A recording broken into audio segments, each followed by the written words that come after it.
Hello. Good evening. Hello, can you hear me? Yes. How are you today? Good. How about yourself? Fine, thank you. Good.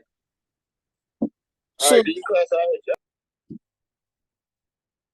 hello. Is somebody asking a question already? Yes, I have a question. This is Shanika Long. Yeah, go The ahead. last classwork that we had to complete, I completed it, but it said I got a 0 on it because it was late. You mean the classwork? Yes.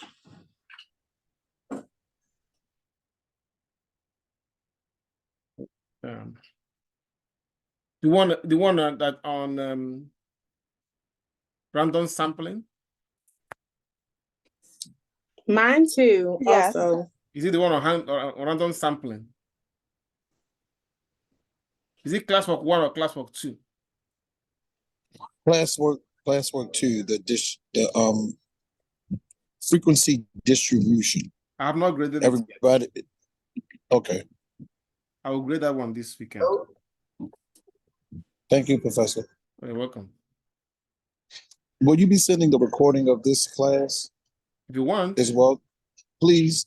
Because I may have to leave class early because I'm on a family thing. We might close. We might even close early today. Nia, who is this Nia? Seller. Thank you, Thank you, Professor. You're welcome.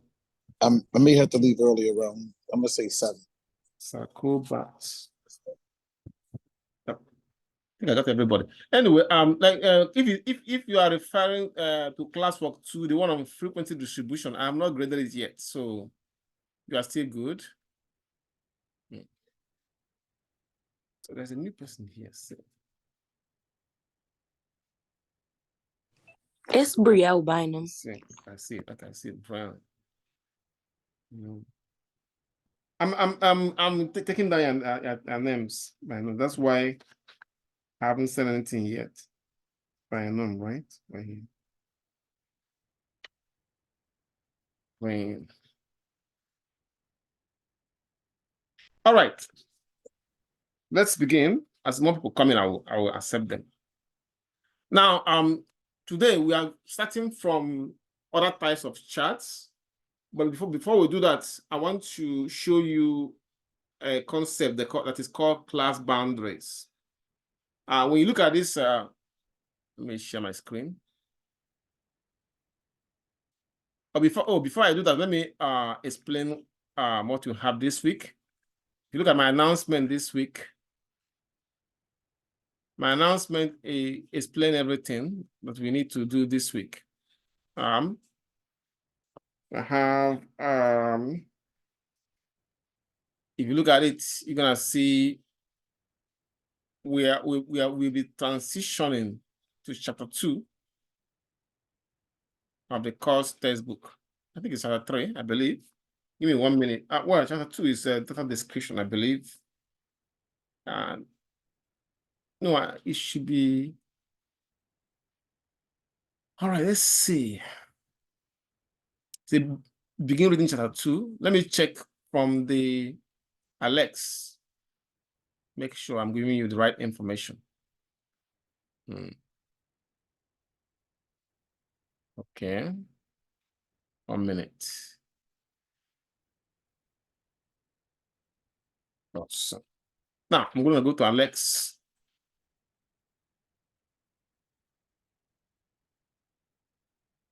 Opening up. Okay, this is the textbook right here. Okay. All right. That is chapters. I think it's chapter 2 is frequency distribution. So we'll be transitioning to chapter 3. Well, let's finish chapter 2 before we go to chapter 3. So my announcement is in order. So it's chapter 2.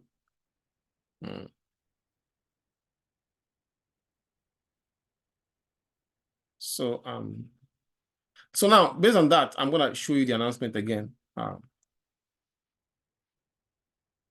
It says, begin reading chapter 2. Okay, good. We finish this tonight. So, and then next week we'll go to chapter 3. 2 assignments, classwork 2 and homework 2. Homework 2 is already in, of course, you know that you can access it through the modules. We are in this module, week 2, module 2.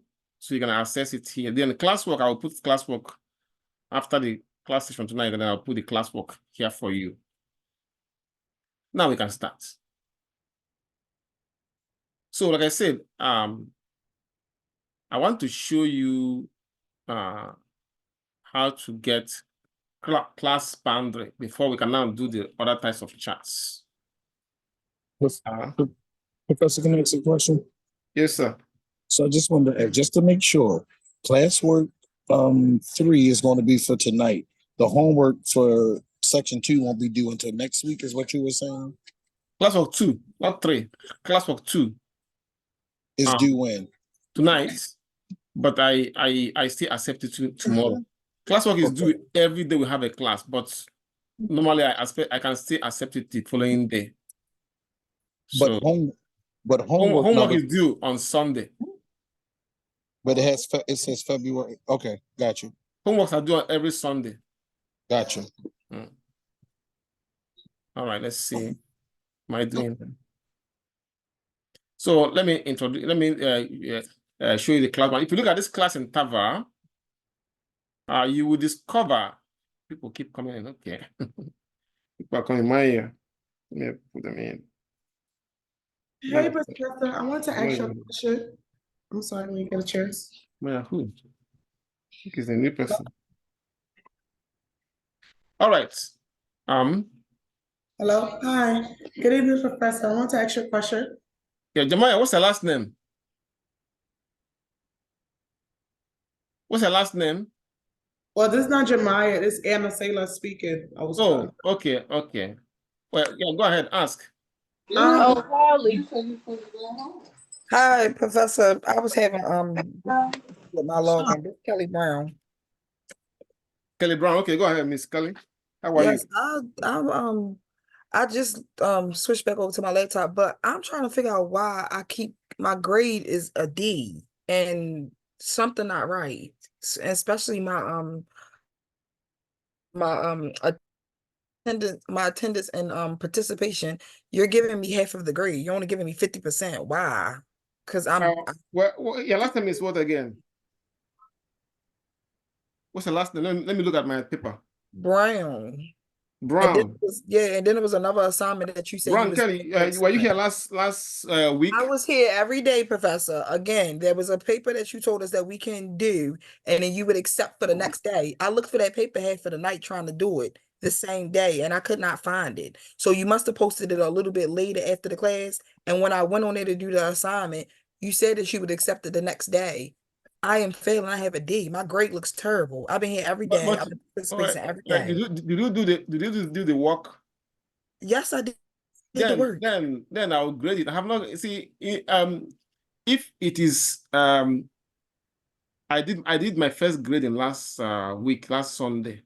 So anything submitted after that, any class was submitted after that, it will still be graded, but not. I'm still not understanding why you're giving me a 50% for 100% in my attendance. You're only giving me 50%, and I've been here every day. Yeah, that's what I want to check now. So you were here last week, right? I've been here every day. Every time you had a class, I've been here. Let me look at my paper again. Maybe I have the same problem. Maybe like all my attendance is popping up as a 50%. Yes, and my grade is a F. And I put my assignments in on time, every assignment. And I started the class late and still got everything done, but my grade still a F. If your assignment, if it is the classwork, it was graded, right? No, you didn't. No, Miss Brown, I already know I'm gonna grade it.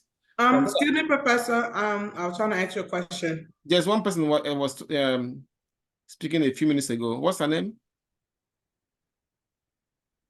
All right. That was can I ask my Brown. question? Brown was talking. Say what? Can I ask my question? You asked who it was. It was Brown you were talking to. So, Ms. Brown, what were you saying? All right, the next person. He's telling you ask the question. Huh? Oh, I'm sorry. Nothing. I just need to know why I have a failing grade. I have an F. I really would like for that to be fixed. So, the classwork last week, was it graded?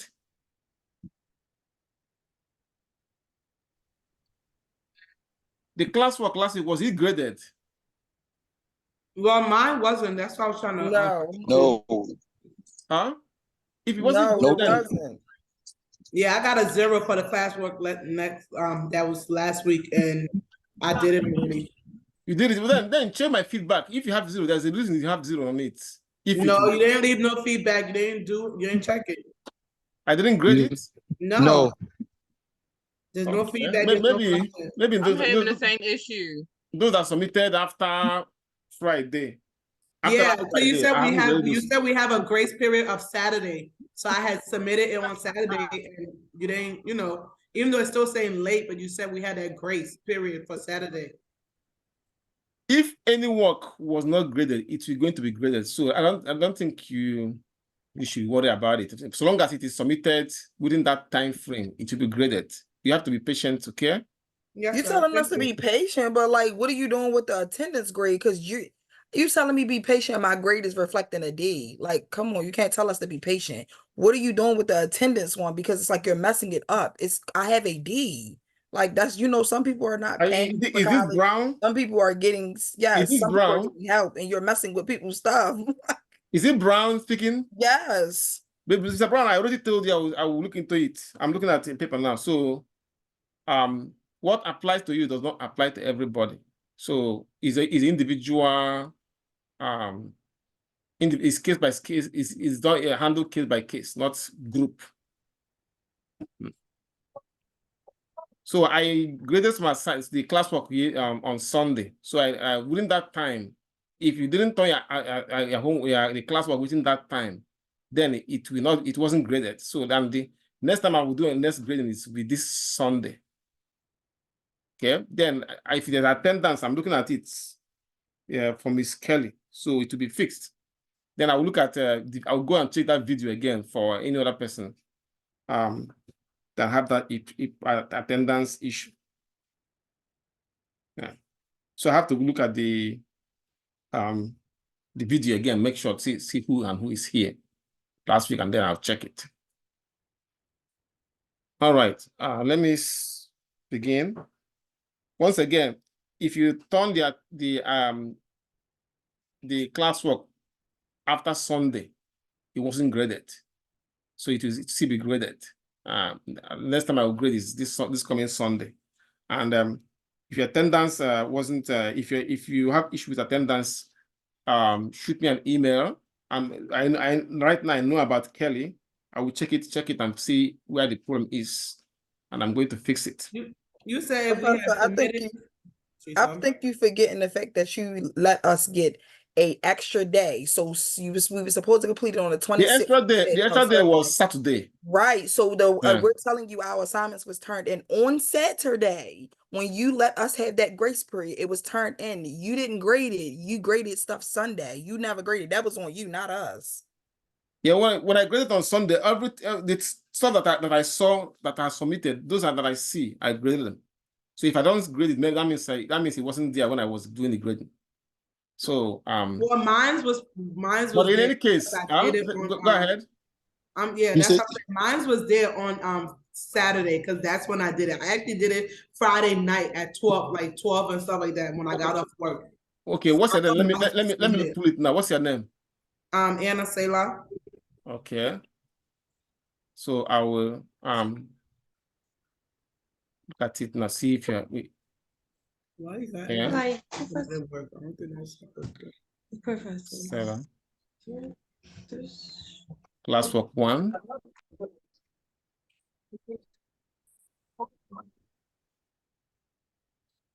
Do you know everybody can see it, right? Everybody can see your screen.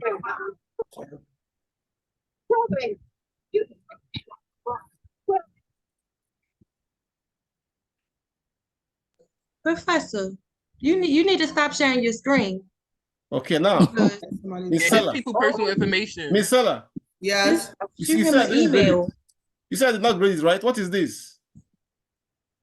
Oh Lord. Professor, that's not Huh? it. That's not it. This is Miss Sella say it wasn't graded, right? What is this? Professor, I'm trying to tell you that it was not. But what are you seeing? Are you seeing the screen? That's not the one. That was the first one. That's not, I'm talking about the second. Second one have not been graded anyway. It's been graded this week. It's not only you. No, let me hold on, Professor, because I know what I said. Hold on. I have to escape out of this thing. Phew. Second class of 2 have not been graded. Wait, hold on, please. I'm Huh? trying to minimize my stuff because I'm on my laptop trying to minimize this because I know what I'm talking about. So, Professor, are we going to start the what you call them tonight? Yeah, I mean, after Miss Stella, now we'll begin. Miss Stella, let me know where you find what. Yes, sir. Yes, it was class. Okay, yeah, it was classwork too. You say you haven't graded that yet? No, you haven't graded for everybody. All right, there. That's the one I was talking about. Yeah, okay. Yes, sir. I'm sorry, everybody. Go ahead. All right, let's begin. So, if you look at the boundary, we have class interval, and if you look at the class interval, see we have from 118 to 122. Then next will be 123. You will notice that there's a one unit gap between 122 and 123. See that? 122 and 123, there's a 1 unit gap. So the class boundary closes that gap. So I want to show you how to get the class boundary because you're going to see it in the homework. I mean, that the current homework 2. So let me use this as an example to show you how to get it. To calculate the class boundary, the first thing you need to do is to get a boundary number. And this is the formula for finding that. So this question says, given the following frequency distribution, find a class boundary. So that means we need a column that we represent the class boundary. So I'm going to insert a column here. Oh, excuse me, sorry, my mistake. I'm insert a column here. 1 column. So we can do the class boundary. Okay. So after putting the column, we can now do this, write the boundary, class boundary here, class boundary.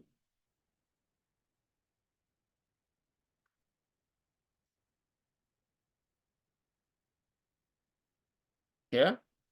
Now, next is to use this formula. Say lower, remember last week I mentioned that I told you that the numbers on the left side are called the lower class interval. Those on the right side are called upper class interval. So the class boundary will be lower class, boundary number is the lower limit of the second class minus the upper limit of the first class divided by 2. So that will give you the boundary number. So that means here we're gonna have this is the lower limit of the second, this is the second class right here. And this is the lower limit, which is 123 minus the upper limit of the first class, which is 122 divided by 2. Divided by 2. So let me write this down. Divided by 2. So we have 123 minus 122 divided by 2. So let me go and get it. I have 123 minus 122 divided by 2.5. So the boundary number is 0.5. See? 0.5. So now, once you get the boundary number, what you do next is to subtract it on the left side. So 118 minus 0.5, I have 118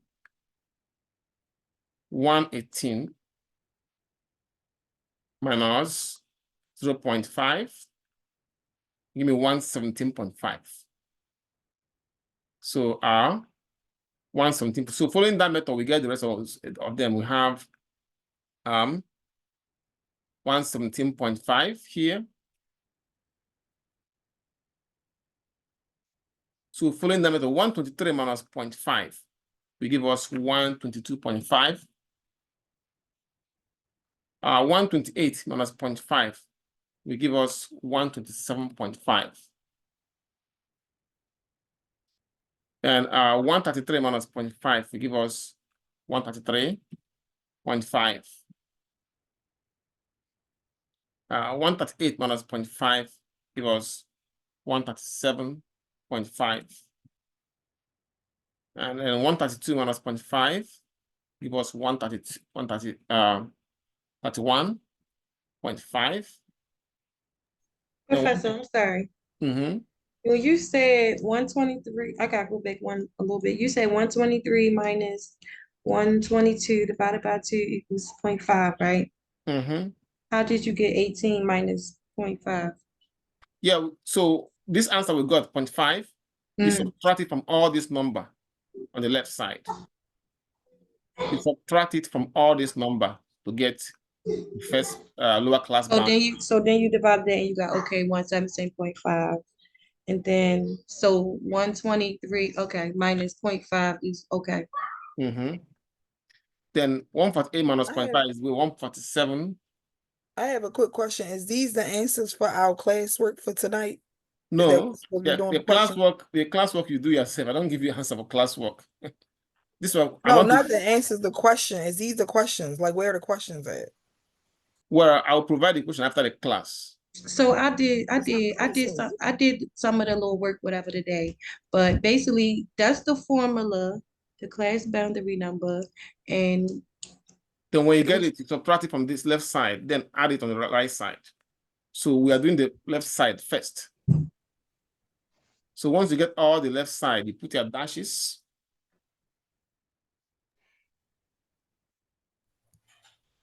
I'm sorry. I was a little late and I was in the waiting room for a while. Can you just explain what a class boundary is? What is boundary? What does boundary mean? Boundary, I think it explains itself. Boundary, you know how you have a boundary from your house, have a boundary from your neighbor.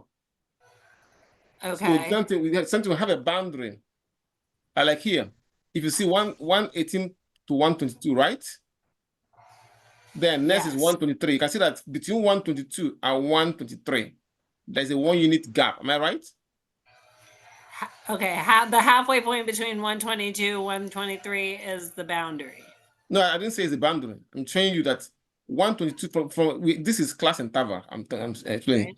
You can see that there's a gap between 122 and 123, right? Right. The boundary, class boundary, closes that gap.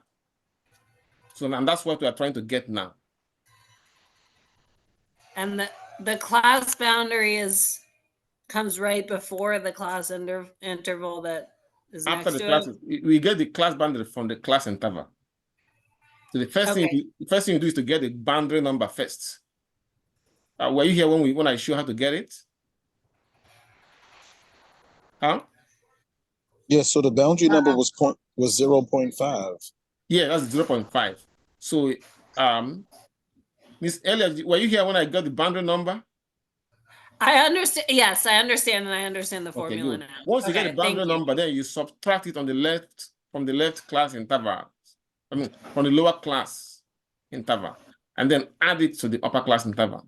So if I add it now, if I say 1 to 22 plus 0.5, I'm going to get 122.5.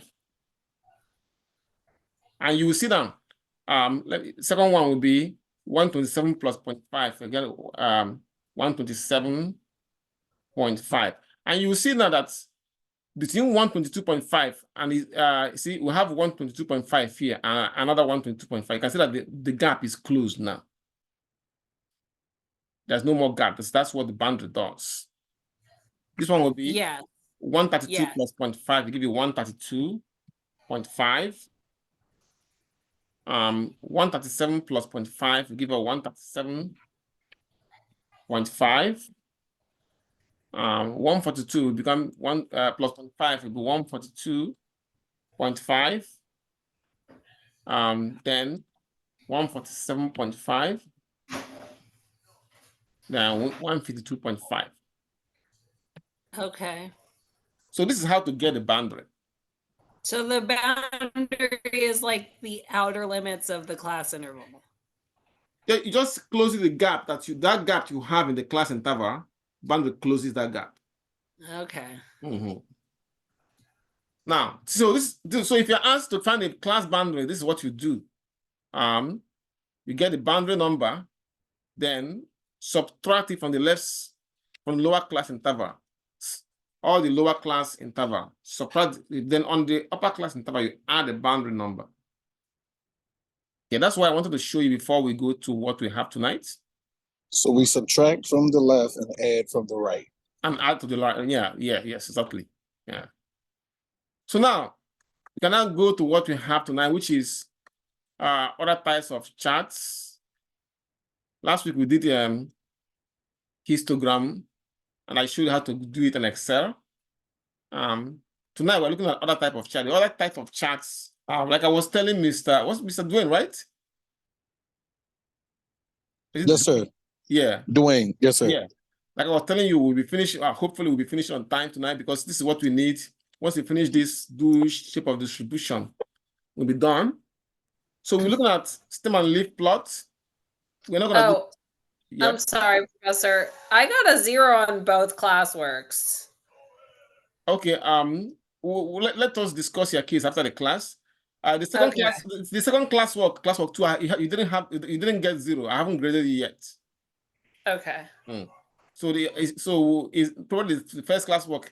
If you get 0 in the first classwork, then you need to check my feedback. I must have given. I gave feedback in everything I grade. So there must have been a reason for that. But let us look at it after the class, okay? Now, so the other type of chart we'll be looking at is stem and leaf plots. We're not gonna do dot plot because we don't need it. I'm not gonna ask you anything on dot plot, so we're not gonna do it. So I'll just remove it and put to here. Let me just leave it because I use it for other class. But we're not gonna do it. The next one is pie chart, bar chart, Pareto chart, and time series graph. The time series, the stem and leaf plot is almost like a histogram, but in this case, we plot the actual, we use the actual data values. We return them when showing the graph, showing the data graphically. So in the stem and leaf plot, we have the stem and the leaf. The leaf is always the last digit. The stem can be 2 digits, it can be, 1 digit, but the leaf is always the last digit. Now, let's try an example. Look at this question. The Cornell Lab of Ornithology hold an annual Christmas bird count in which bird watchers at various locations around the country see how many different species of birds they can spot. So here are the, some of the counts that they reported in Texas during the 1999 events. We are asked to create a stem and leaf plot to represent this data and then write a brief description. So now the first thing you do is to put them in order. Then you can now decide which one of them is the stem. So I have them arranged in ascending order of magnitude. See? Arranged in ascending order of magnitude from the smallest to the largest. I mean, if you like, you can make it largest to smallest. It doesn't really matter, as long as they are arranged in order. Then let me show you how you get the stem. Let's take the first number, 152. Remember, I told you that the leaf is always the last digits. So any other number after that is the stem. So you have your stem and leaf. I'll make it larger. So this is the stem, and this is the leaf. See, the last digit is the leaf. Stem can be 1 digit or 2 digit, but the last number is a leaf. Which, if you look at this in that way, if following that line, you can see that we have 15. So actually, it goes from 15 to 22. If you're looking at only the first 2 digits. Okay. So following that, you can now make your chart. You got stem. Let me bring it down so we can see it clearly. Oh, you know what? Let's see if this place will contain it. It won't contain it. It's too small. Matter of fact, it should be better that way, because this one is here. So I'm going to move. Why is this short like this? Okay. Anyway, you have, let's make our stem. I'm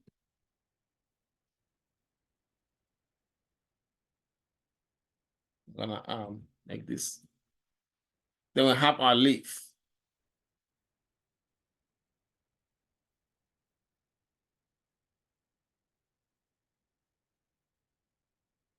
Okay. Now, the stem goes, if you look at only the first 2 digits, 15, it goes from 15 to 22. So we're gonna have 15, 15.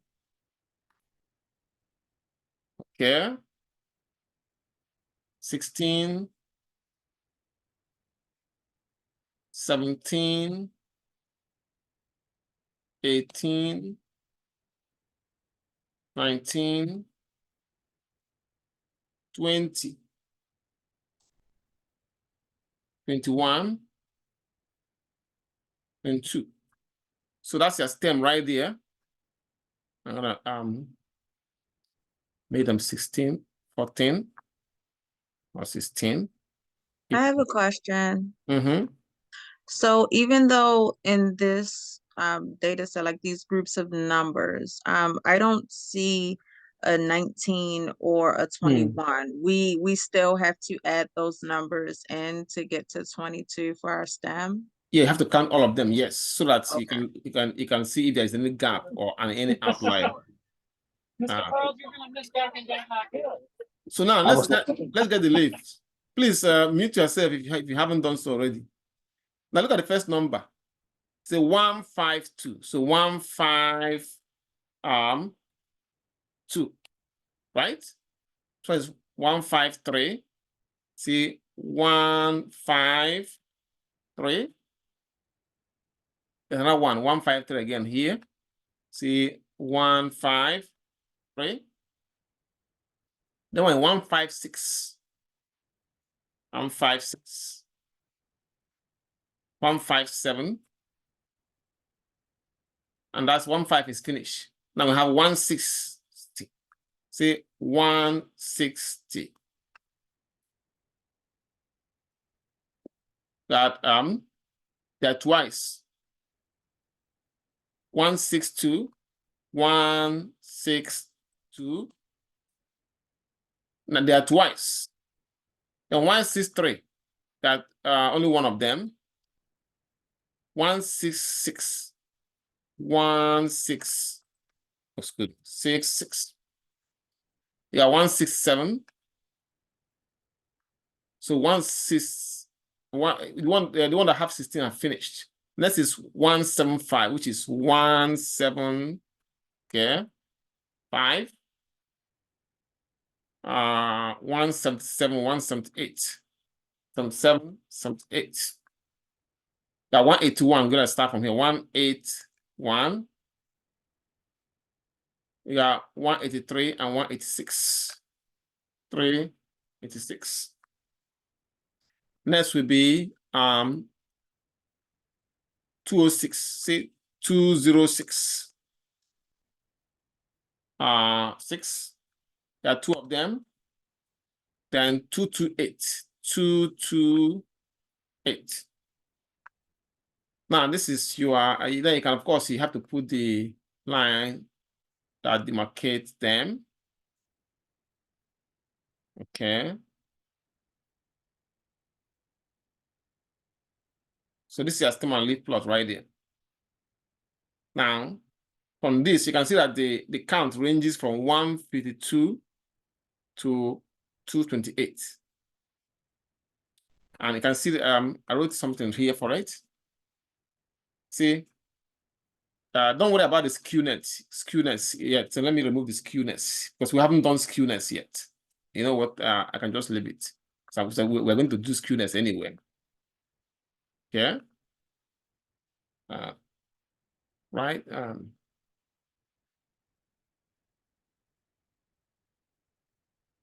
Yeah.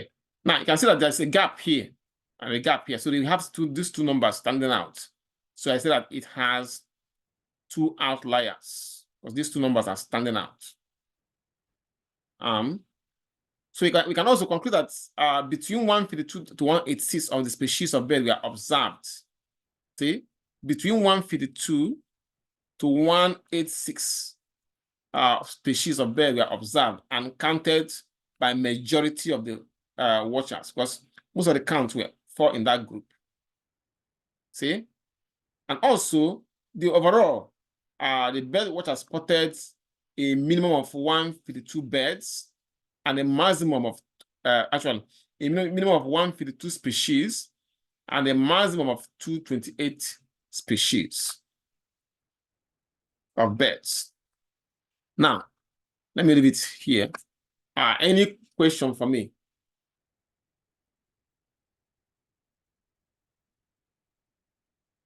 Good, good. So on the chart, we just leave like the ones that don't have numbers, we just leave that as is. Yes. Okay. So that if you leave it like that, so that you can see now, you're able to see that there is a gap here. That means there are two outliers. Two outliers. Two numbers that stand, you know, that stood out.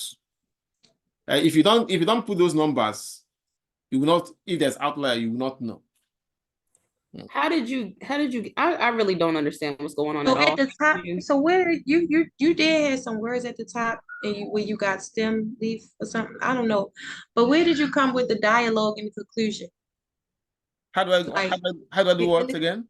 In the conclusion of the spot, if you look at here, they have more. No, down some more. I understand. Down to the conclusion. The conclusion right here. Mm-hmm. What happened? Okay, so you see how you made a conclusion, and do we have to do that? Not always, but I want to. I put it there just to explain to you what it means. Okay. All right. So see, you can see that the one we did is the one that we just did had three digits. Sometimes they might have only 2 digits. Don't forget that this leaf is always the last digit. Look at this one. It says, in an outpatient center, number of cardiogram performed each day for 20 days is shown below. It's a construct estimate leaf plot to represent the data. So in this case, let's start with the first number, 02. 02. In that case, your stem is this one. You know what? Let me move this down. Remember, the first thing you need to do is to arrange them in order, which I did already. So now let me go to where we have more room. So here, the stem is here, this one here, and then the leaf is the other one. Stem, leaf. So this is your stem right here.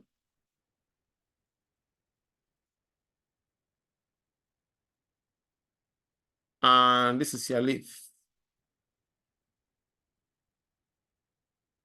So if it's a number with like if it's like 362, would the stem be the 3 and the 2 be the leaf?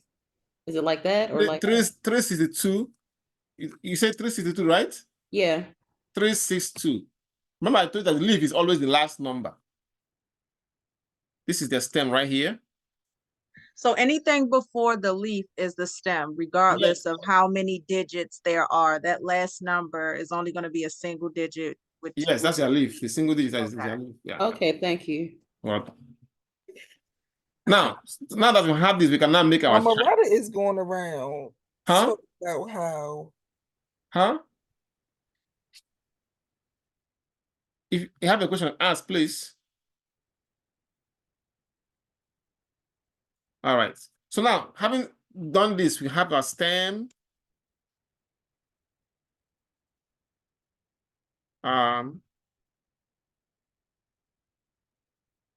leaf.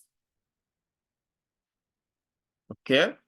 The first number is 0, 2, right? So now you have to start from 0.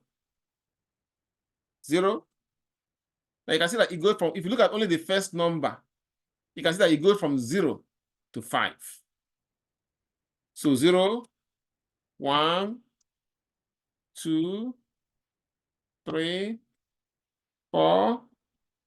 Oh, this place will not be enough. Why is this place? This is so short like this. Okay, let me bring it up a little bit. 5. Okay. I'm gonna bring this one up, then bring this one down. Okay, good. So that will be a difference. Now, for leaf, we have 0, 2. So that means 0, 2. Next one is 1, 1, 3, right? 1 to see 1, 13, 1, 3. 3. And then it would be 1, 4, 2, right? Yeah, 1, 4, yes. 1, 4. The other one will be 2, 0. That means 2 right here. 2, 0. They got 2, 3. So then it would be 2, 3, 2, 5. 2, 5. That's it. Next will be 3, 1, right? 3, 1. 2. How many 3 2s? We have 3 2. 4 of them. 1, 2, 4 3, 4. twos. Yep. 1 3 1 6. 1, 2, 3, 4. Okay. And then 3 3. 3 3, right? 3 3, right? 3 3 and 3 6. 3 3 3 6. Oh, 3 6. The next will be 4. 4 3. 4. 3. Oh, excuse me, sorry. No, I was about to say you should 4 have put a 3. 3. Yeah. Then you put 4 2 times. 4 4 twice. Then 4 4 5. 5. 4, and Then 5 1. 5 2 and 5 5 7. 2. And then 5 7. You can see that this outpatient center sort between, because remember, this is how many say the outpatient testing center, number of cardiograms performed each day for the 20 days.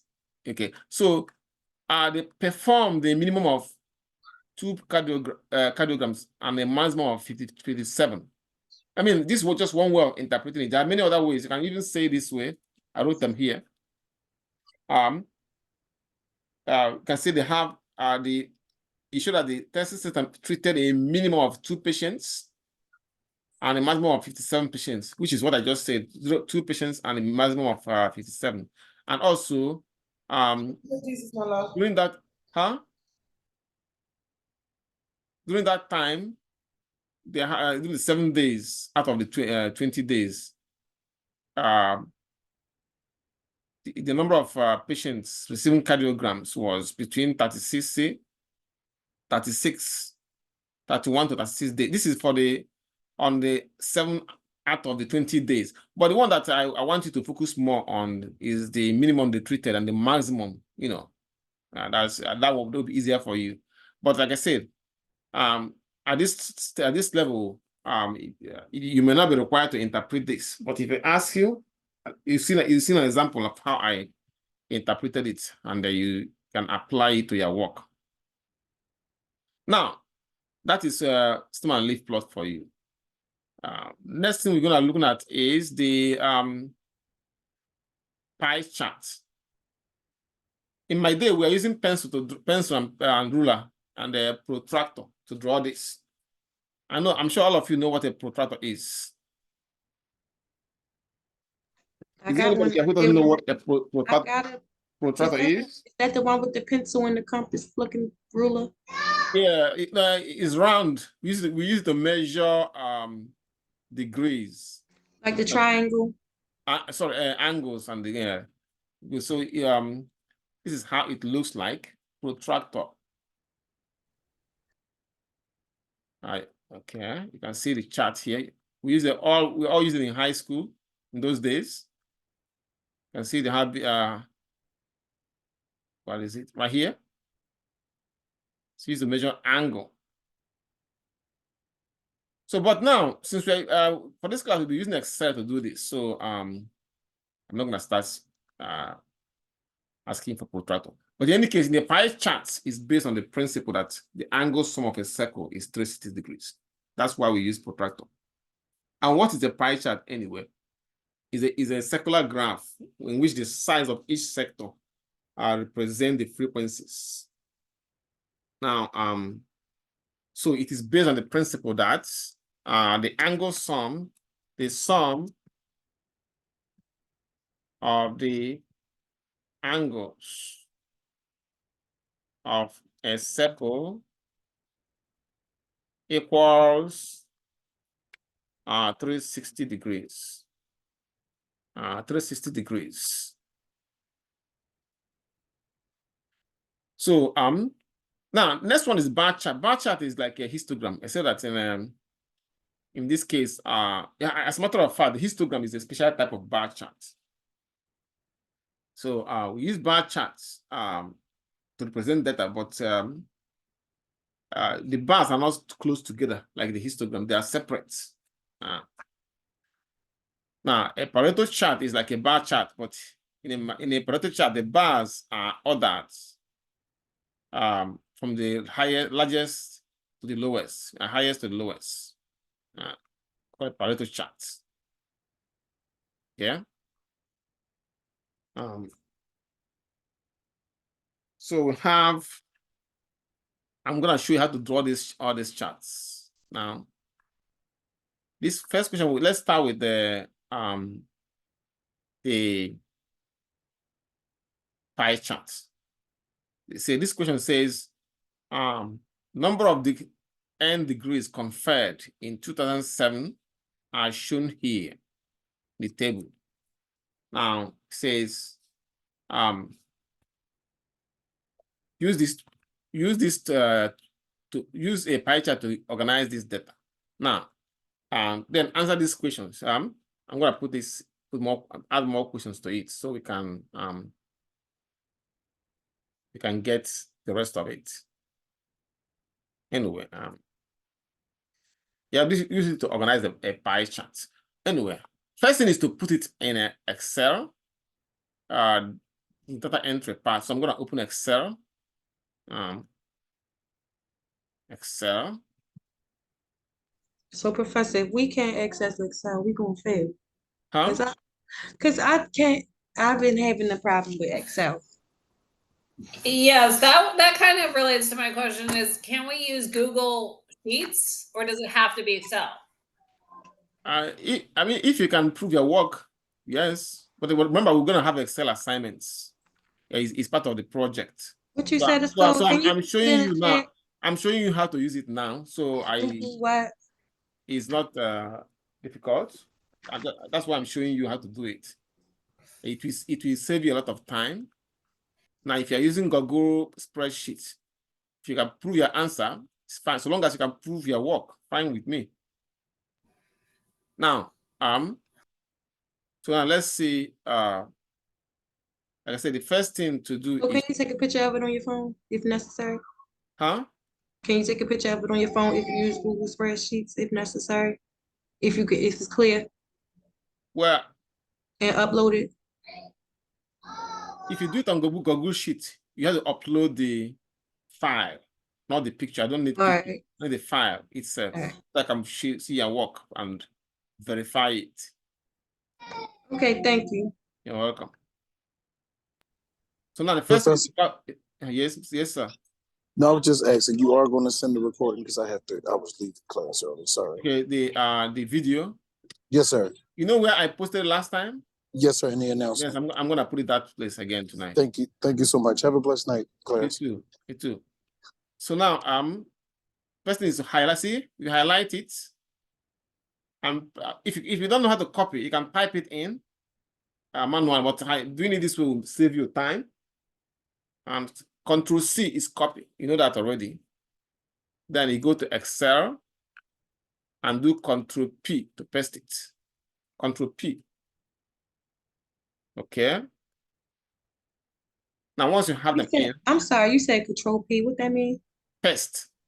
Paste. Oh, I always do V. Control V. Mm-hmm. Control C, copy. Sorry, Control V. Sorry, my mistake. Control V, Okay. paste. So I pasted it. Control V. Then highlight this. Click on Insert. See the Insert key. Can you see my hand? Can you see my cursor? Yes. Yes. Click on it, and then look for the chart to put. See, you have many options here. If you try one option, if it doesn't work for you, try the next. But this one is pretty much. Let me move this down so you can see it. See? Hold on, let me see. Make sure you are seeing this. Yep, good idea. Yeah. So now, next is highlight it. Click on Insert, and then choose this one. See the pie right there. Click on it. Choose this one here. And then, see, it gave you the pie chart already. See, it will give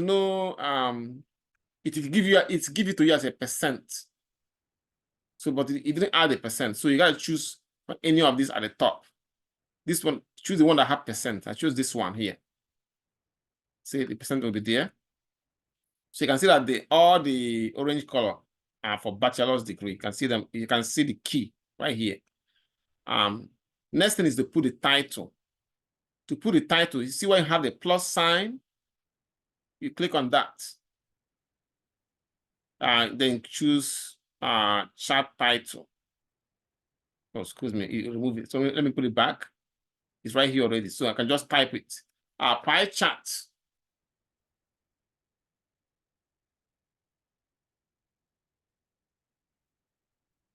For now, let's see what is this data about. Is for number of degrees and conferred. Okay, so this is a pie chart for conferred degree data. For conferred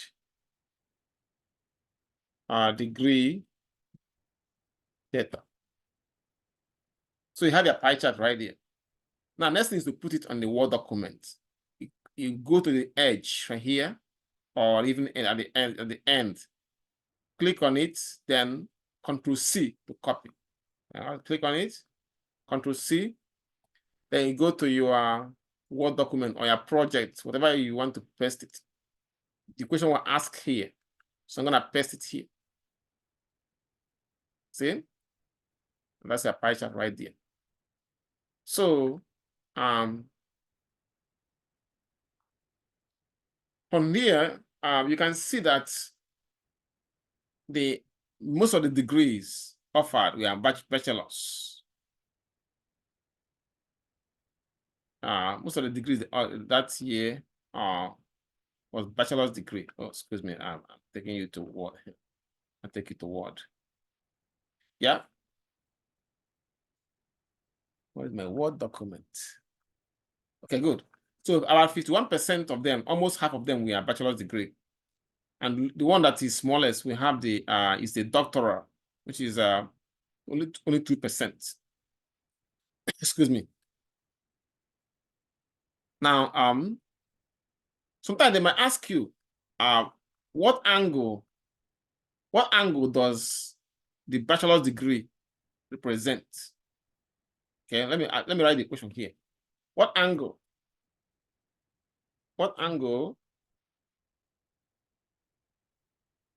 represents the bachelor's degree? Great.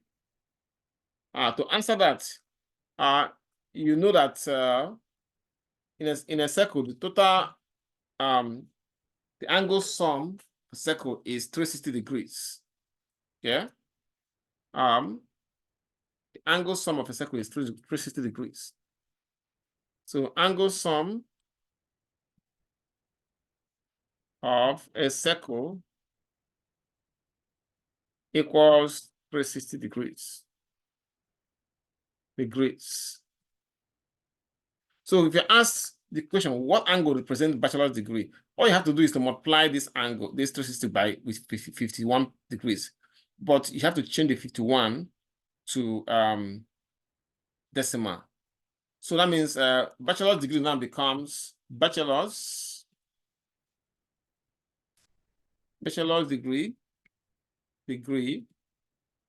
equals 51%, which is 0.51. If you remember our relative frequency, 0.51 times 360. That will give you the angle that bachelor's degree represents. So Are we let's get that. rounding? Are we rounding the answer, or you keep it as is? Well, if the question say round, this one doesn't say round, so you keep it as it is. Let me see. Well, see, I think I opened so many things. I want to close so I can have able to get our calculator. So 183.6. Just give me 1 minute. Okay. Open this. This most. So we have the equation says, oh, yeah, let me do it again. Yeah, so 1.51 times 360. So you have 0.51, 0.51 times 360.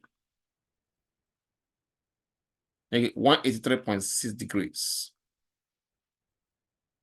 Now 183.6 degrees. Now, if they ask you what degree does associate degree represent, see, associate degree is 24%. So you just do 20.24 times 360, and that will give you the angle. Okay. So now, any question before I go to the next one, next type of chart?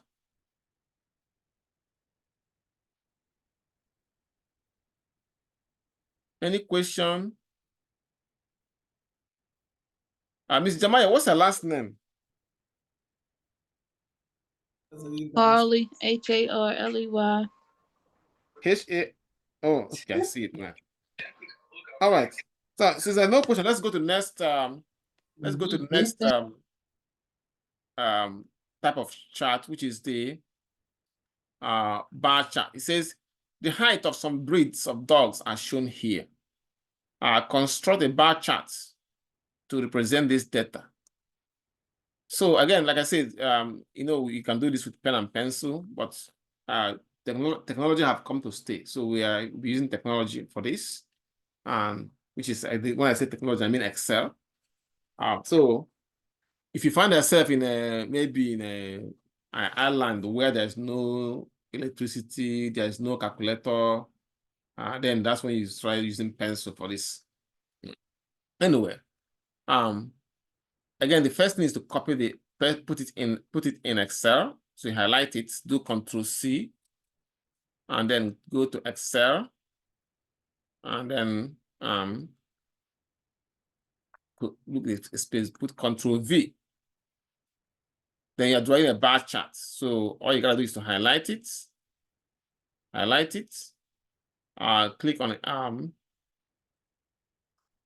Insert,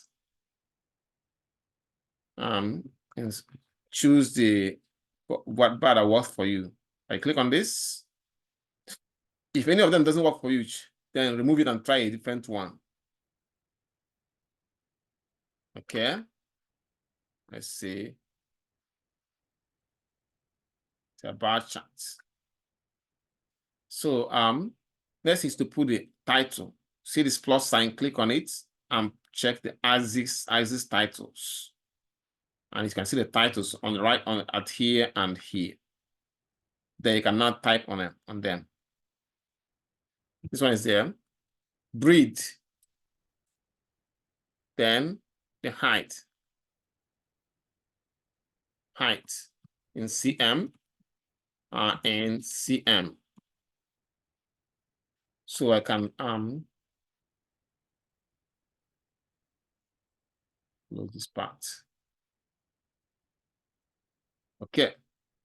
Now we can now have our bar charts.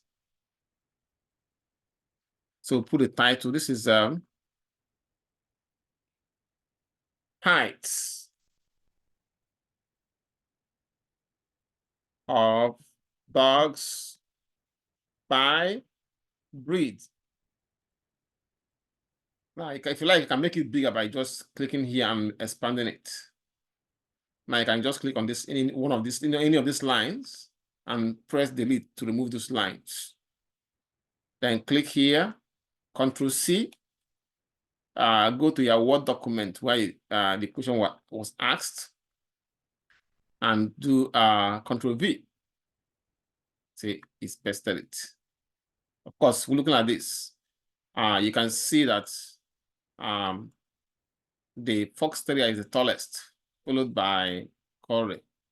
Whereas the Chihuahua is the shortest in this group. So any question to that?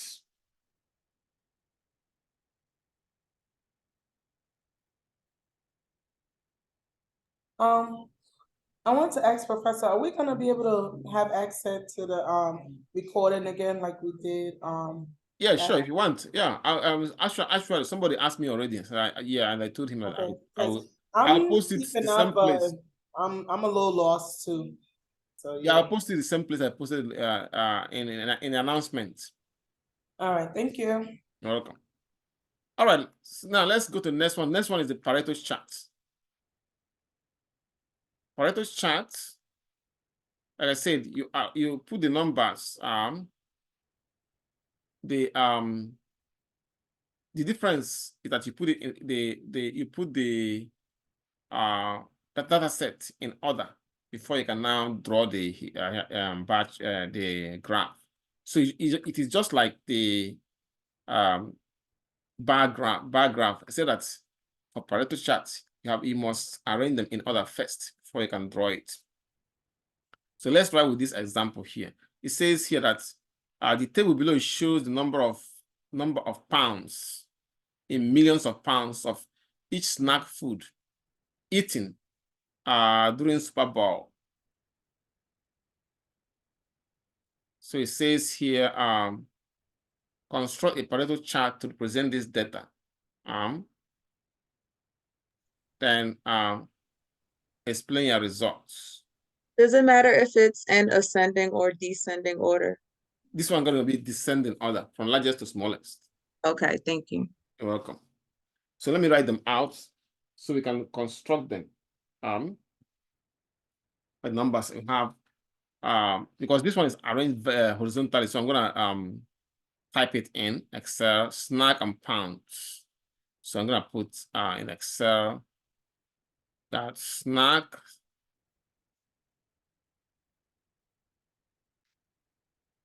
then pounds consumed, pounds consumed. I'm gonna make this thing make it bigger. That's better. Okay. So we have for under the snacks, we have gonna put them this yeah. Where is it? Okay, right here. I think that's it right there. Yep. Potato chips, tortilla chips. We got potato chips.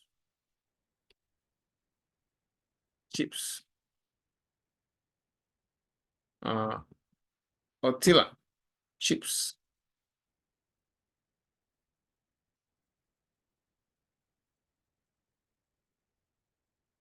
Then we have next will be preserves popcorn.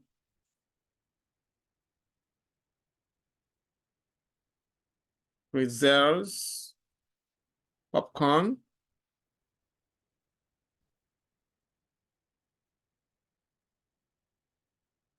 Okay.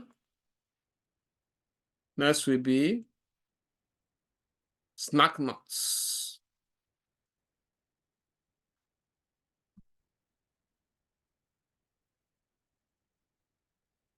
So now for tortilla.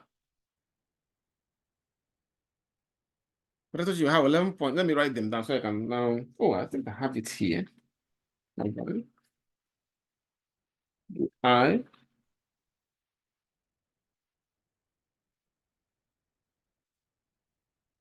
don't think I have it here. Oh yeah, I think I have it here. Yes, yeah, sure.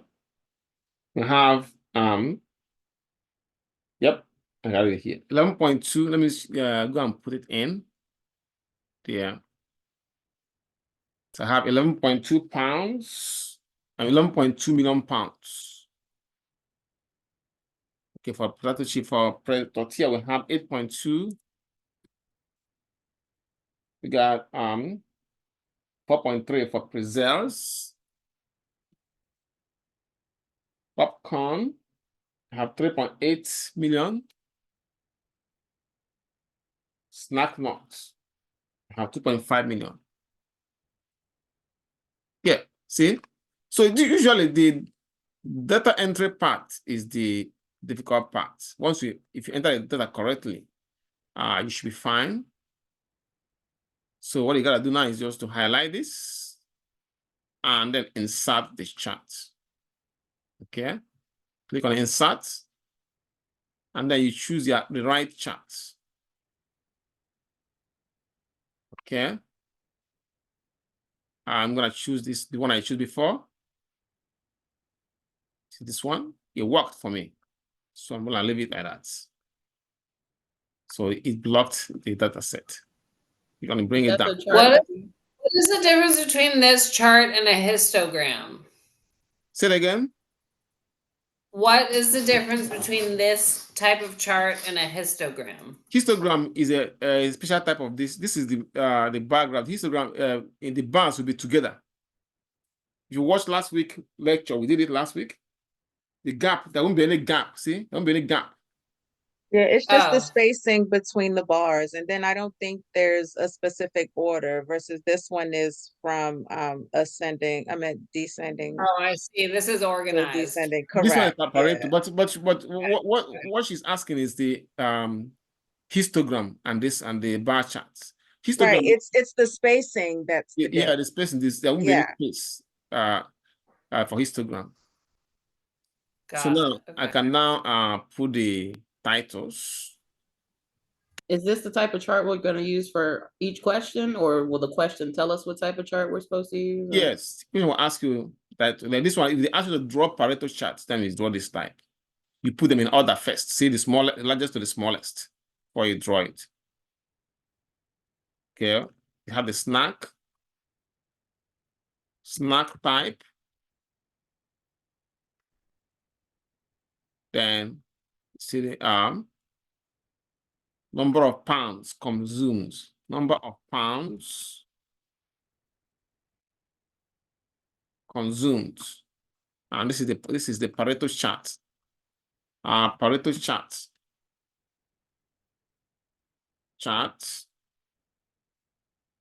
for Pareto just means bar chart. What does that mean, Pareto? Pareto is because now remember this is the name of the mathematician that developed this chart. We use this chart a lot in economics. So he's an economist and a statistician. His name is Pareto. So we gave it name to this chart. That's how we gave this name Pareto chart. Super Bowl. I think he's an Italian mathematician, Italian economist. You know, economists and statistics, they go together hand in hand. So again, click on this and then delete these lines here, and then you can just click here and then do Control C. go to your project or your doc assignment where you asked to put a graph, and then paste it right there. That's the Pareto chart right there. So this tells you more. That's, of course, you can see that potato chips are consumed more than the other snacks. So it's more about, so if you have a grocery store, you know right there that you're gonna stock more of this than there might be a reason why these are consumed more. Probably, I don't know, because this is only data we have. Any question before we go to the last graph that we need? No. Okay, good. Now the other one is time series graph. This one actually is you guys, you see this one almost every in magazines, newspapers, and the TV. You use it to we use the time series graph to represent data that occurs over a specific time period. So it is indexed by time. For example, look at this question here. It says the table below lists the number of cell phone subscribers, excuse me, for the years 1998 to 2008. Say construct a time series graph that represents this data as number of subscribers. So again, to do that, just highlight it, Control C, copy it. Then you go to your Excel. Okay. Scroll down from here, Control V. Now, next is to highlight it and then insert it, the time series graph. Highlight it like this. Okay. Then click on Insert. It's a line graph, so you gotta use this type of graph, line. So if you use this one, see, this one doesn't work for us. So what we're gonna do, we're gonna delete it. So try another one. I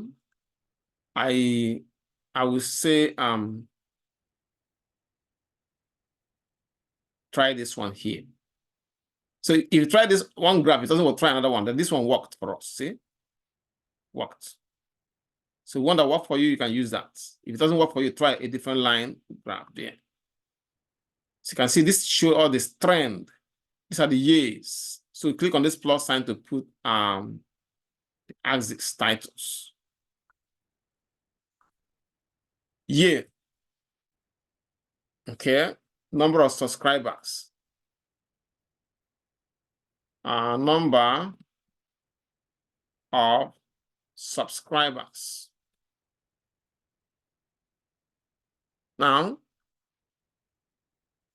cell phone subscribers. Subscribers.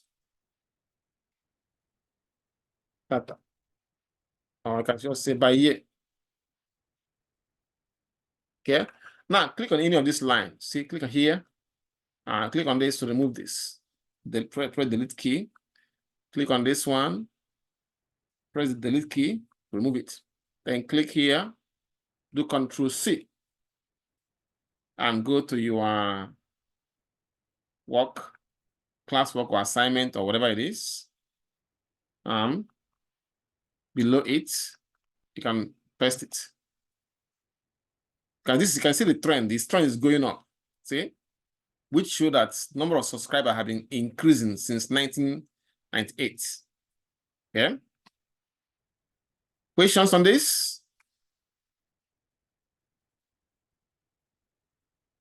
Yeah. Very good.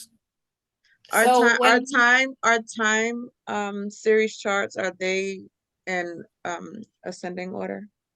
No. It doesn't matter Yeah.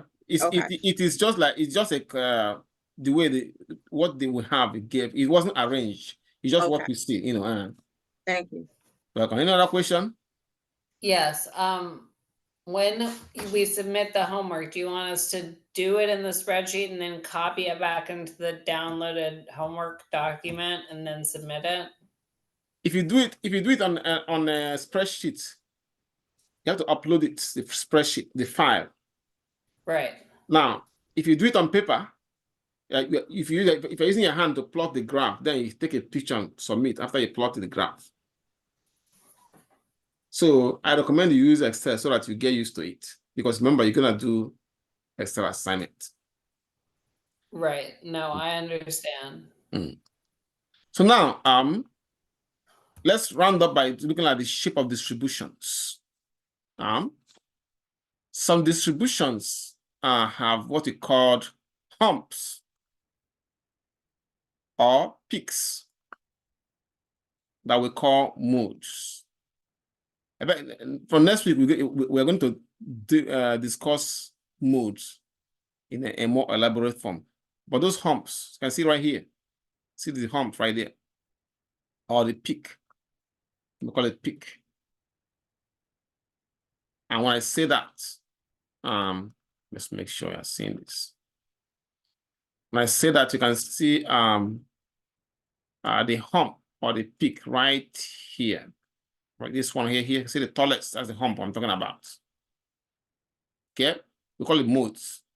Now, this one has one mode, one hump. Call it a unimodal distribution because it has one mode. Good example, you know, let's say in a restaurant like McDonald's, in the morning, yeah, people go in the morning, maybe probably for get their coffee while they're going to work. But when they have more volumes, is during lunchtime. See, like you say around 12 noon or 1 p.m. See, it peaks, goes up. Then after that, it drops again. The sales drops. See, so sales volume in a restaurant during the lunchtime and is like a good example of this.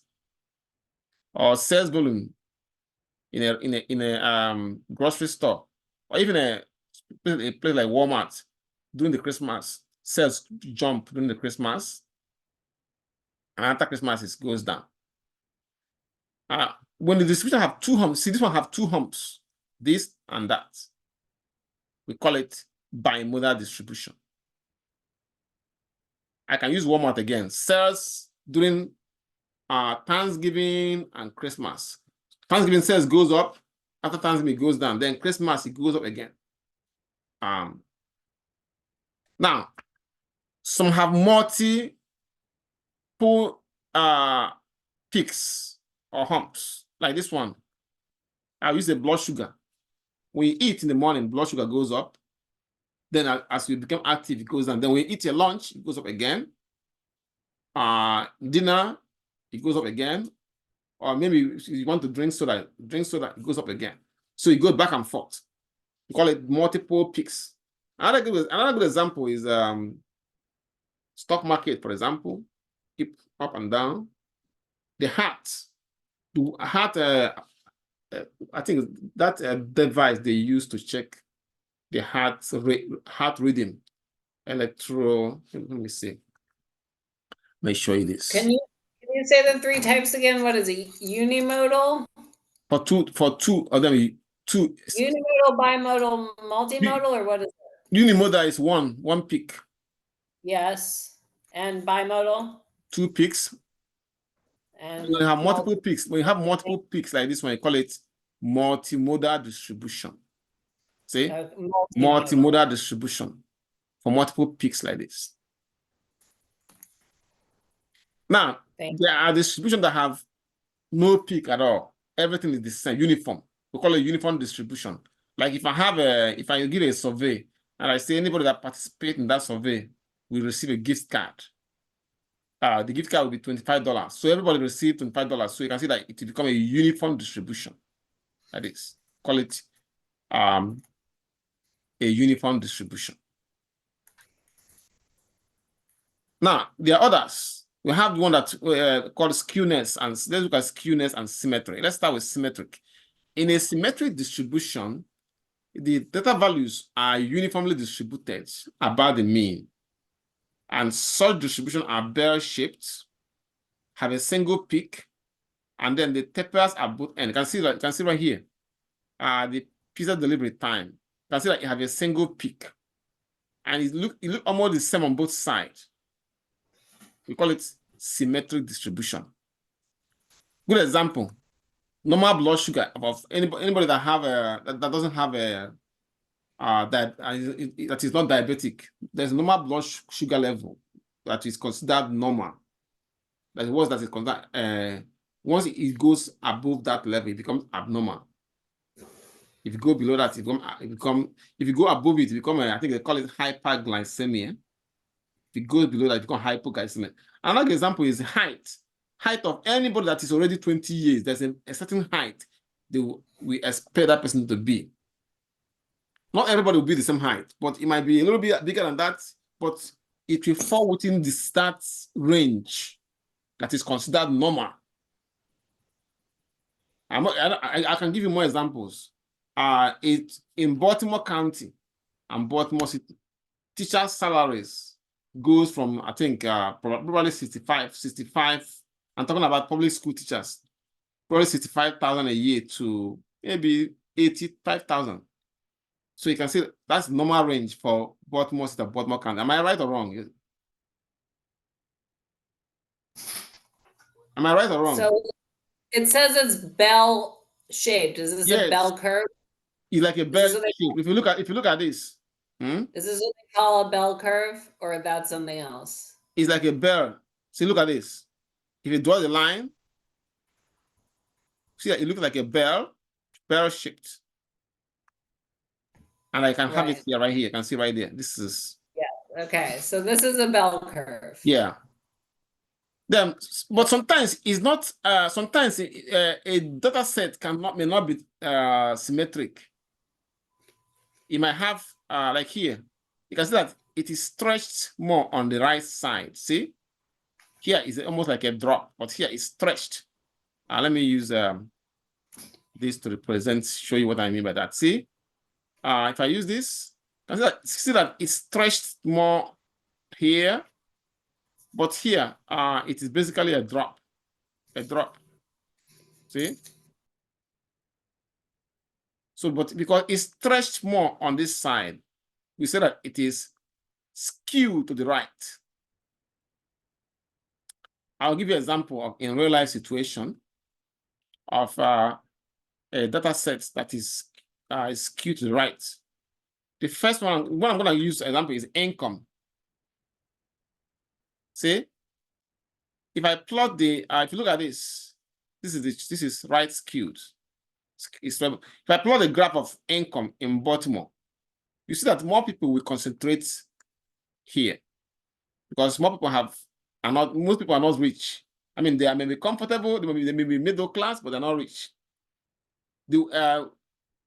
People that make 100,000 a year, 200,000 a year, 400,000 a year might concentrate on, even 50,000 a year may concentrate on this. But those that make 10 million a year will be smaller in number.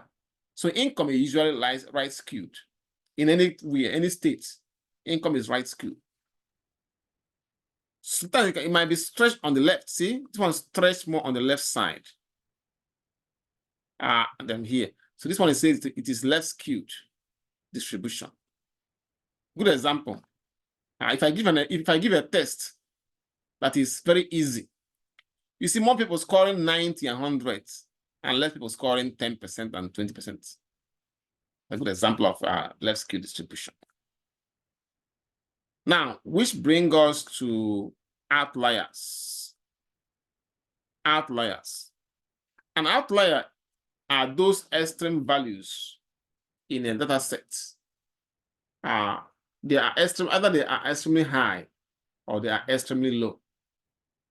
For example, when I was discussing normal blood sugar, normal blood sugar, those that have diabetes, those are diabetic are outliers because their blood sugar is not doesn't go neat. It goes either it go too high or too low. There's an outlier. Now, there are some neighborhoods. Let me use a real life situation. Let's say North Avenue, in Baltimore City. If you see a millionaire that live in North Avenue, that he's an outlier or she's an outlier, because not everyone is mainly middle and lower income class that live there. So that will give you an example of an outlier.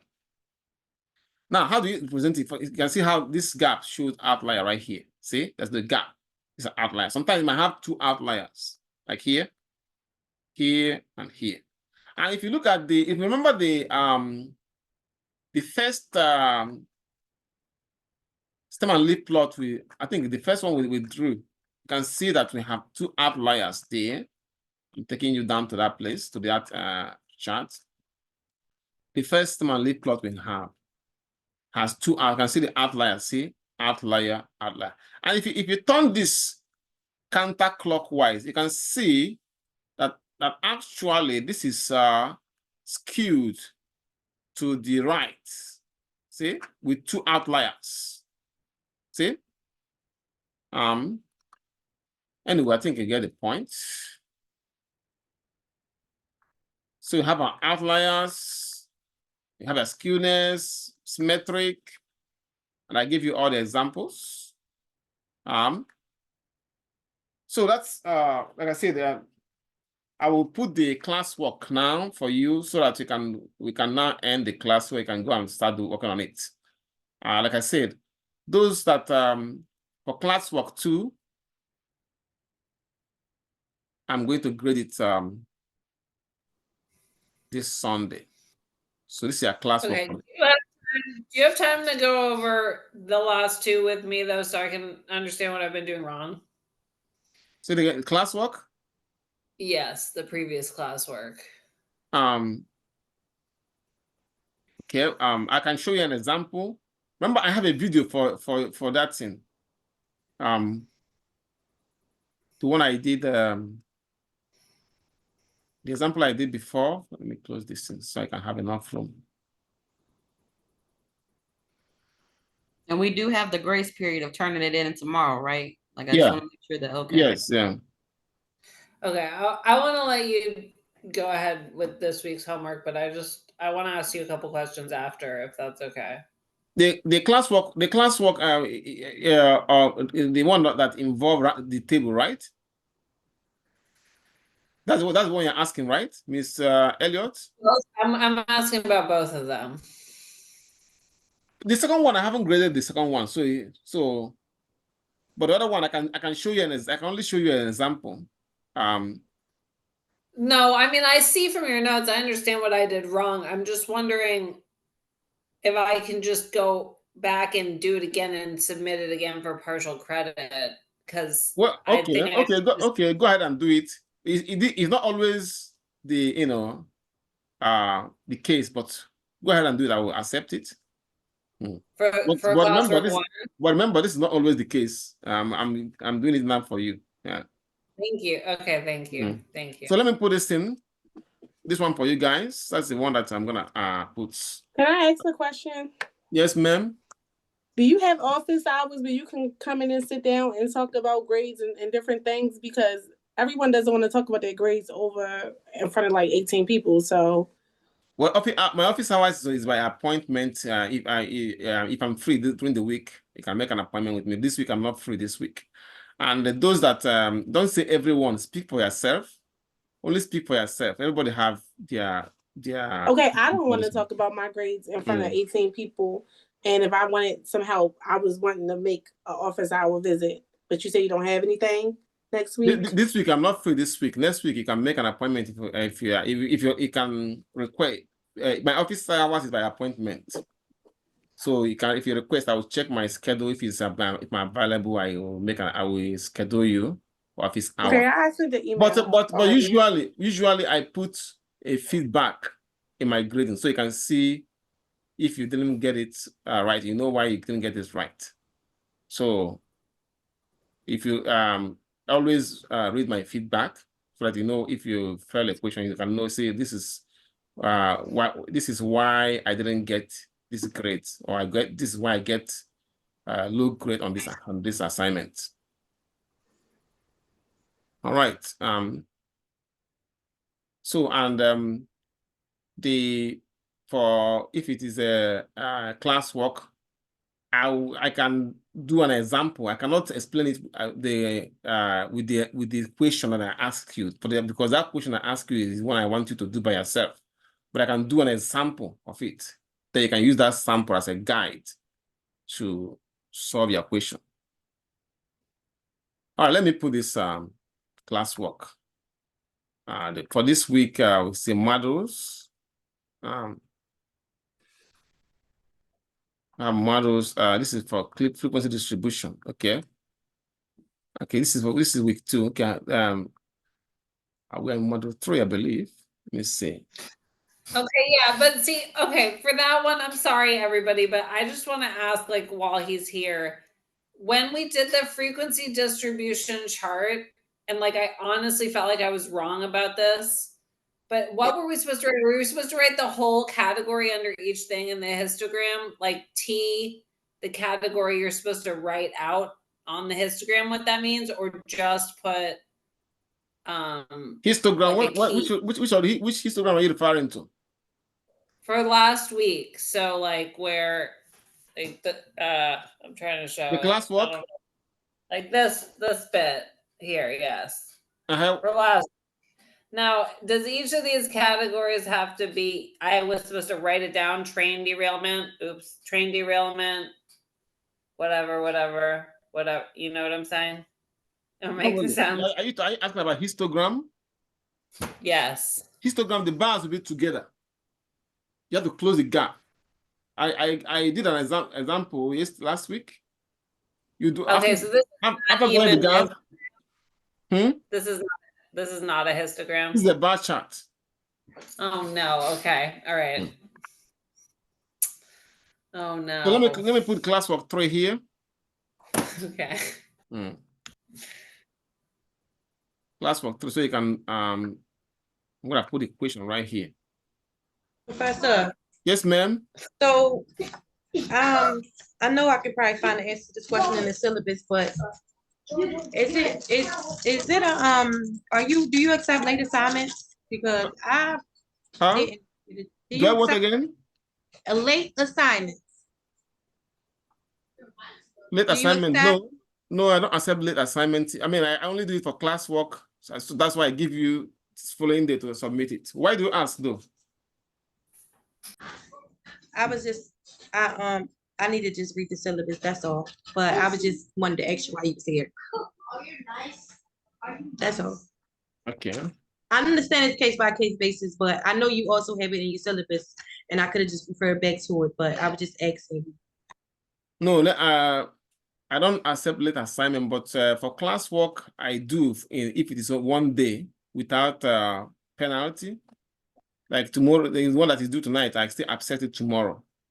But for homework, you have to be done on the due date. Okay. All right, guys. So I have your classwork in. Is there now, and then I'll see you next week. Have a great weekend. Okay, you too have a nice weekend. Can I have a question too. Huh? Can I just go ahead and redo the classwork 2 as well before you grade it? Because I know now that I did it wrong. The classwork 2? What is classwork 2? I mean, it's what I showed you. I did it wrong because I made a bar chart. Let me see what is in classwork 2 first. See. Then look at the due date for it. Let me see. I got models. Yeah, I'm opening the wrong one.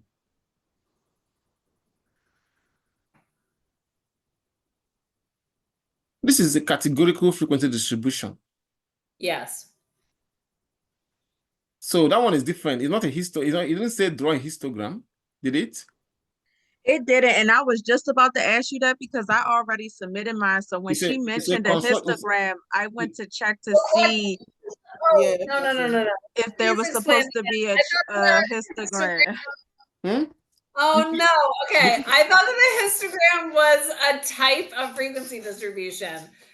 So what is a frequency distribution again? Is a table that have the categories and their frequencies. Yeah, you haven't been watching Oh. all the Yeah, so- videos I sent. Yeah, if you, Tanisha, if you go back and look in the first video that he sent, like he showed us exactly what the frequency distribution is. It's basically like a Oh, wait, wait, table. wait. Okay, so is it this thing that I hand wrote? I did upload a thing where I hand wrote the categories: cause frequency, cumulative frequency, and relative frequency, and filled those. You don't have to do numbers. all that because the question didn't ask you for that. It says, I just said construct the frequency distribution. It didn't ask you to get it did not ask you to get the relative frequency. Yeah, so all you had to do was do the derailment incident. Huh? All you had to do was put the derailment incidents, the frequency, and then the percentage. That's all you had to do. If you put the main thing is the interval and their frequency. If you put the percentage, I mean, you want to interpret your result, you can put percentage, yes, but all the things he's saying, relative frequency. What's this part? Wait, where is this? Okay. Do you see this part where it says like TEHO and then it's numbers? You have the category and the frequencies? I mean, I can't tell you here because remember this is the assignment, so I can't tell you the answer. All I can tell you is that is this a frequency distribution? I can't see it very well. I don't see it very well. So the only thing I can tell you that I can show you frequency. I can show you a frequency distribution. Okay, please do. Let me open this and then go all the way up. This is a go up all the way up. See, I did an example here. Like I did an example with this one last time. You have the blood group and their frequencies. See the blood group. Blood group. Okay, and I got a frequency by counting. Frequency. Show her on the first one for I'm so sorry. It's not funny that I did this so wrong, but I'm just B, A, B, right? And O. Just the chart. Homework 3, right? Because I surely don't understand the graph. Total, right? Total. See? So A, how many A's we have? 1, 2, 3, 4 of them. See? That is the frequency distribution right there. You have 5 A's. This is 5? Okay. 1, 2, 3, 4. Okay, 5 A's. And then B is how many? 1, 2, 3, 4, 5, 6, 7. So I got 1, 2, 3, 4, 5, 6, 7. So you follow that pattern. That's how you get frequency distribution. okay. So did you do this part in that classwork? Not exactly, because I didn't put headers on them. Like I didn't write what as at the top where it says blood group frequency. Anyway, I guess since I have not graded it yet, so you can go and fix the problem and then put it back. Because I'll grade on Sunday. After Sunday, you may not have this chance anymore. Okay, thank you. Welcome. All right, but I'm about to leave you guys. Brio. Huh? Okay. Back to this week's homework. Tell us about this week's homework. Huh? I was enrolled Let's into make it one person at a time. Who was somebody asked? This is Brielle. All I'm trying to ask is, I was enrolled into the class late, so I didn't start until week 2. I received a 0 for the random sampling assignment, but I don't know what y'all went over as far as that. So can I have the sources that's needed for the random sampling assignment unlocked so I can complete it since I wasn't here? So what's the name again? Brielle Bynum. My first week of this class was last week. Bynum. Yeah, you're right. Yeah. You didn't come on the first week. Okay, you enrolled in the second week, right? Yes. Okay. Yeah, go and do it. I'll give you, The resources that I need to be able to learn it are locked on my Canvas. no, So it's not could you? locked. Is I'll unlock it then. Just if you go and do it, it will show late. But I've already told you, so I'll be expecting it from you. So I'll grade it. okay? Thank you. If you do it, it will show late. Now, but because I told you to do it, I will grade it. If I didn't tell you to do it, I won't grade it. But since I told you, then I'm expecting it to be done, and have to be done before Sunday. Okay. Before Sunday, not on Sunday. Before Sunday, that means tomorrow. Okay, that's fine. Thank you. Welcome. All right, guys. I think I'm gonna leave you guys. Go and do your class. Wait. This week's homework. Brief us on this week's homework. What about this week homework? What is it? What is this week's homework? This is about everything we did last week and this week. That's what you got. That's what you will see in this week's homework. The homework. Okay, let me show you on the screen. The homework for this week, which is module 2, right? Is homework 2, frequency distribution and graph. So that is what we did last week and this week. We completed it tonight. So you click on it and you can, you can go and do it. You there? Did you froze? Miss Elliot? Yes, sir. Miss Elliot, you still there? Oh, you said Elliot. Oh, I think you said Anna. Professor, thank you. I'm gonna try to understand. Hold on, Jarlin. I'm gonna try to because I don't know about the graph one, but I'm gonna just look at the video and stuff because I was trying to understand it a little bit, but I don't really get it. But Yeah, yes, the video will help. I'll upload it there. okay. And then you said we do have that grace for tomorrow to turn in the work, right? Yeah. All right. Thank you so much. You're welcome. It. And everybody have a blessed weekend. You too. Miss Elliot froze. Yeah, I think she froze. And Sarah. Make sure I have everybody's name. 18. 1, 2, 3, 4, 5, 6, 7, 8, 9, 10. 17. Miss Elliot, you're back, huh? Yes, I froze.